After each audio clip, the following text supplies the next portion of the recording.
ذرا آندھرا پردیش کی گورنمنٹ کا شکریہ کا ایک جملہ بول دیا. میں جہاں بھی گیا ہوں میں نے فقط ایک جملہ اس گورنمنٹ کے سیکیورٹی فراہم کرنے اور فیسیلیٹیٹ کرنے پر تھینکس کا جملہ بولا ہے. یہ میری اخلاقی انسانی ذمہ داری ہے. کسی مین اسٹریم انڈیا کے چینل نے یا کسی اخبار نے مس کوٹ نہیں کیا. اکا دکا کسی ایک آدھ اخبار نے اس کو ذرا مروڑ تروڑ دیا, ٹوسٹ کر دیا. میں یہ کہنا چاہتا ہوں کہ میں وہ شخص ہوں کسی کی خوشامد نہیں کیا کرتا. میں کسی کی خوشامد کرنے والا شخص ہوں. اس روئے زمین پر میں کسی کی تو کیا خوشامد کروں گا, وہ تو کوئی ویسٹرن ہو کہ بہت بڑے طاقت حکمران ہو. تو خدا کا شکر ہے اس زبان سے خوشامد کا کلمہ دنیا کے کسی حکمران کے لیے نہیں کر سکتا. میں خوشامدی صرف مصطفیٰ کا ہوں, صرف مصطفیٰ کا خوشامدی ہوں, اور میں تعریف بھی صرف مصطفیٰ کی کرنے والا ہوں. باقی اگر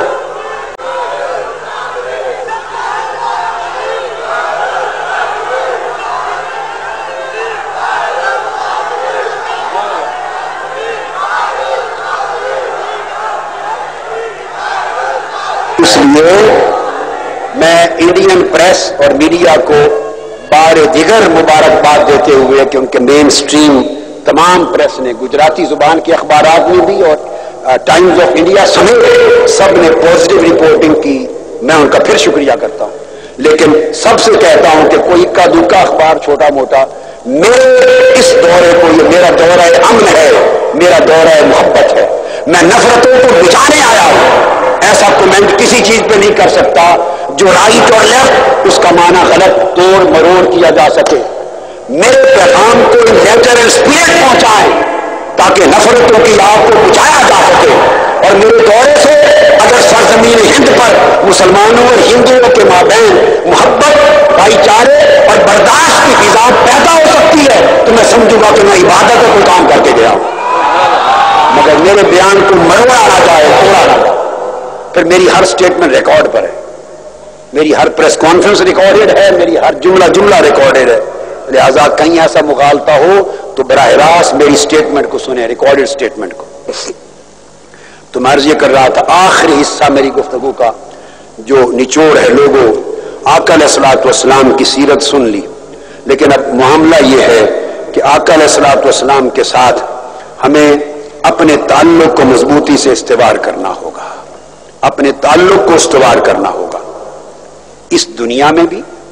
چونکہ حضور علیہ السلام نے ہی کام آنا ہے, اور قبر اور برزخ میں بھی آقا علیہ السلام نے ہی کام آنا ہے, اور قیامت کے دن بھی آقا علیہ السلام نے ہی کام آنا ہے. حضور سے محبت کرو, آقا سے عشق کرو, مگر آقا کی سیرت و سنت کی پیروی اور اتباع کرو,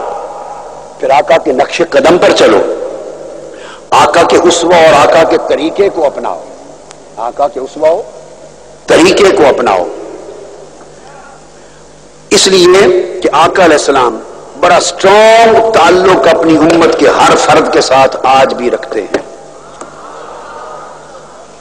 آپ میں سے ایک شخص پر میرے آقا علیہ السلام کی نگاہ ہے, خواہ کوئی حیدرآباد دکن کا باسی اور خواہ کوئی بامبے اور بنگلور کا باسی, خواہ کوئی لاہور اور کراچی کا باسی ہے, خواہ کوئی امریکہ, کینیڈا, انگلینڈ اور یورپ کا باسی, خواہ کوئی فار ایسٹ جاپان کا رہنے والا ہے, خواہ کوئی ملک افریقہ کا رہنے والا ہے. جہاں جہاں آقا کا غلام امتی آباد ہے, آقا علیہ السلام کی اس پر نگاہ ہے, اور بڑی اہم حصہ ہے میری گفتگو کا, اہم حصہ. اس لیے کہ آقا علیہ الصلوۃ والسلام پر یاد رکھ لیں صبح و شام ہمارے اعمال پیش ہوتے ہیں, آج بھی پیش ہوتے ہیں. حضرت انس بن مالک رضی اللہ تعالیٰ عنہ روایت کرتے ہیں حدیث, آقا علیہ السلام نے فرمایا حیاتی خیر لکم,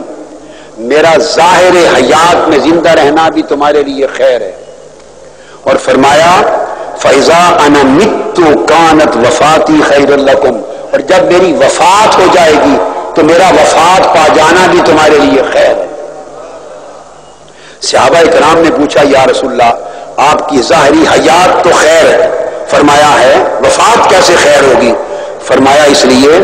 کہ حیاتی خیر لکم ینزل علی الوحی فاخبرکم بما یحل لکم وما یحرم علیکم، مجھ پر وحی آتی ہے، میں تمہیں ہدایت دیتا رہتا ہوں، حلال و حرام سمجھاتا رہتا ہوں، یہ میرا ظاہر حیات اس لیے خیر ہے، اور جب میری وفات ہو جائے گی وہ سنیے، فاذا انا مت کانت وفاتی خیر لکم، وفات کے بعد بھی میں تمہارے لیے خیر ہوں گا، کیسے؟ فرمایا تُعْرَضُ عَلَيَّ أَعْمَالَكُمْ، تمہارے اعمال ہر وقت میرے اوپر میری وفات کے بعد بھی پیش کیے جاتے رہیں، حیدرآباد، دکن میں، ہند میں، پاکستان میں، شرق تا غرب، پوری دنیا انسانیت میں آقا کا ایک امتی غلام جو عمل کرتا ہے، وہ عمل ایک تو نامہ اعمال میں لکھے جاتے ہیں اور کرامن کاتبین اللہ کے حضور پیش کریں گے، اور یاد رکھ لو اوپر تو جاتا ہی ہے،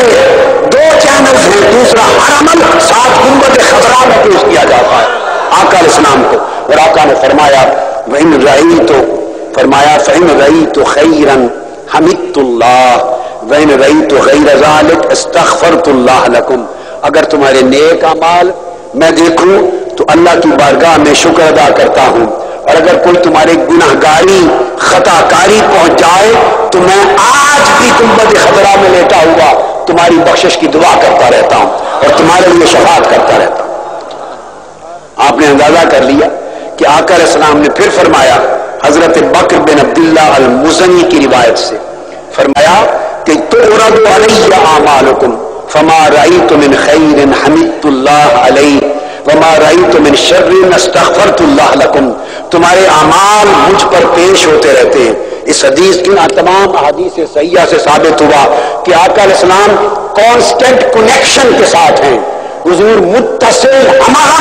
امت کے ایک فرد کے ساتھ حضور نے تعلق رکھا ہوا ہے، اور صبح و شام امتیوں کے اعمال و احوال سے باخبر ہیں، نیکی پہنچتی ہے تو خوش ہو کے اللہ کا شکر ادا کرتے ہیں، کسی کا گناہ پہنچتا ہے تو بخشش کے لیے دعا کرتے ہیں۔ آپ اندازہ کریں کہ آقا علیہ السلام کا ایک تعلق تو یہ کہ ہم وقت ہمارے ہر عمل پہ نگاہ رکھے ہوئے ہیں، سو ہمیں اپنے اعمال کو اتنا اچھا کرنا چاہیے کہ کل آقا کی بارگاہ میں شرمساری نہ ہو، ایسا نہ ہو کہ ہمارے گناہ پہنچے، بدی پہنچے، اور حضور تو کریم اور رحیم ہے، بخشش و مغفرت کی دعا کریں گے۔ خوش نصیب ہے وہ امتی کہ صبح و شام اس کی نیکیاں گنبد خضرا میں پہنچیں، اور آقا اللہ کے حضور شکر ادا کر کے خوش ہو کے دیکھیں میرے امتی نیک عمل کر رہے ہیں، میری سیرت میں میری اسوہ پہ چل رہے ہیں، امن و محبت کا عمل کر رہے ہیں، تقویٰ پرہیزگاری انجام دے رہے ہیں، اعمال صالحہ اخلاق کے حسنہ کا ارتکاب کر رہے ہیں، اس سے آقا علیہ السلام کا دل خوش ہوگا۔ یہ ایک تعلق، اور پھر دوسرا تعلق ہر وقت حضور ہمارے ساتھ کنیکٹڈ ہیں۔ کس طرح؟ ابو ہریرہ رضی اللہ تعالیٰ عنہ روایت کرتے ہیں، آقا نے فرمایا صلو علیہ، اب میں چونکہ بڑا اہم حصہ ہے، ایک ایک کلمہ غور سے سنیے،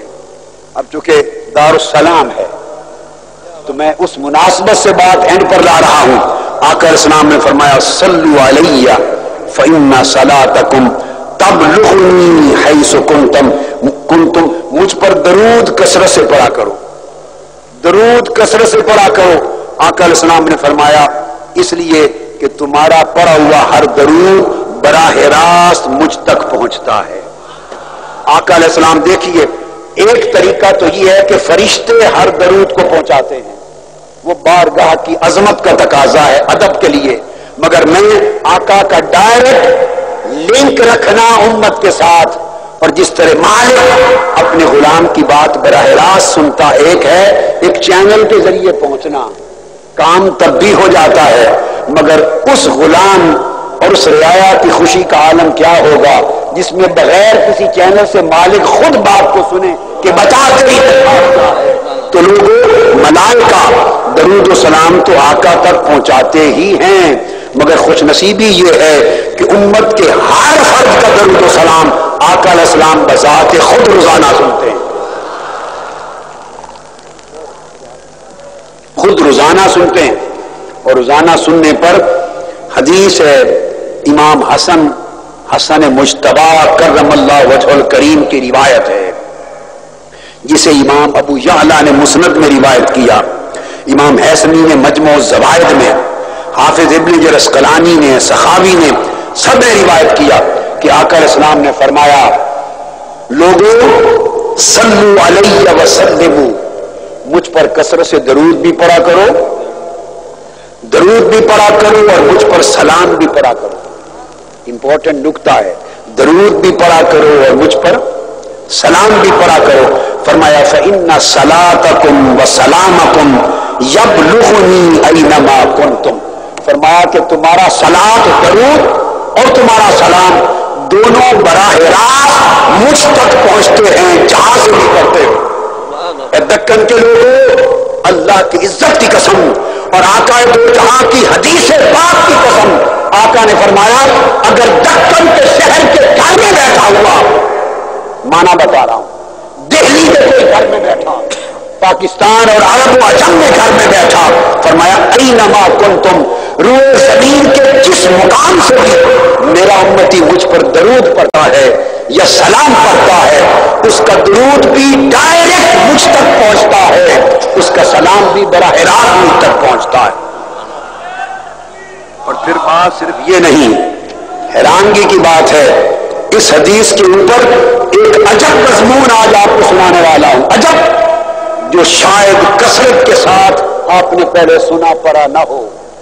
اور بعض علماء نے جو کتب کے مطالعہ میں ہم وقت مصروف رہتے ہیں انہوں نے پڑھا ہوگا. حدیث پاک ہے، حضرت ابو الدرداء رضی اللہ تعالیٰ عنہ روایت کرتے ہیں، حدیث کے راوی صحابی،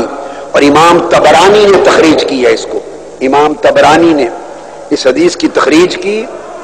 اور امام ابن ماجہ نے تخریج کی، اور امام سخاوی نے تخریج کی. روایت حضرت ابو الدرداء کی ہے، آقا علیہ السلام نے فرمایا، توجہ طلب حدیث کے الفاظ، فرمایا لیس من عبد یصلی علی الا بلغنی صوتہ. پہلے حدیث تھی لیس من مسلم یصلی علی او یسلم علی الا بلغنی صلاتہ وتسلیمہ، کہ اس کا درود و سلام براہ راست مجھ تک پہنچتا ہے. اب جو حدیث میں اس وقت دے رہا ہوں امام طبرانی کی روایت سے، سنن ابن ماجہ حدیث نمبر 1637، آقا علیہ السلام نے فرمایا، حضرت ابو الدرداء کی روایت، کوئی شخص لیس من عبد یصلی علی، جو مجھ پر درود و سلام پڑھتا ہے، فرمایا الا بلغنی صوتہ حیث کان، وہ روئے زمین کے جس مقام سے بیٹھ کر پڑے اس کی آواز بھی میرے کانوں پر آتی. خوش نصیبوں، اے عاشقان مصطفیٰ، اے غلامان مصطفیٰ، تمہیں مبارک ہو کہ اللہ نے درود و سلام پڑھنا مصطفیٰ پر تمہارا نصیب بنا دیا. ہر وقت درود و سلام پڑھنا اللہ نے تمہارا عقیدہ بنا دیا. درود و سلام پڑھنا ہر وقت اللہ نے تمہارا وتیرہ اور شعار بنا دیا. درود و سلام کو فرشتے بھی پہنچاتے تھے، اور درود و سلام آقا کو براہ راست بھی پہنچتا تھا، مگر مبارک ہو امت محمدی کے ہر فرد کو. آقا نے فرمایا الا بلغنی صوتہ، پڑھنے والے کی اپنی آواز میں اپنے کان سے سنتا ہوں. جب تم درود و سلام پڑھتے ہو گنبد خضرا میں تمہاری آواز پہنچتی ہے میرے آقا کے پاس. آقا علیہ السلام کے لیے نہ مکان کا قرب ہے نہ مکان کا بعد ہے. صبح و شام میرے آقا کا تعلق ہمارے ساتھ استوار رہتا ہے. چونکہ زندگی اس دنیا کا لمحہ لمحہ آقا علیہ السلام کے ساتھ جڑا ہوا ہے، اور ہماری بخشش و مغفرت اور شفاعت آج بھی آقا علیہ السلام ہمارے لیے کر رہے ہیں. اس لیے لوگوں ضروری ہے کہ آقا علیہ السلام کے ساتھ اپنے تعلق و محبت کو قائم رکھو، اپنے تعلق محبت کو قائم رکھو. اور بات صرف یہاں تک نہیں، پھر آقا علیہ السلام کا کرم یہ ہوگا کہ اس دنیا کی خیر بھی حضور کے تعلق سے ملے گی. اور آگے سنیے، جب مرو گے، موت کی پہلی شام جب قبر میں منکر نکیر آئیں گے، قبر میں منکر نکیر آئیں گے، تو پہلی شام میں منکر نکیر کہ بخاری مسلم کی متفق علیہ حدیث ہے. سنیے متفق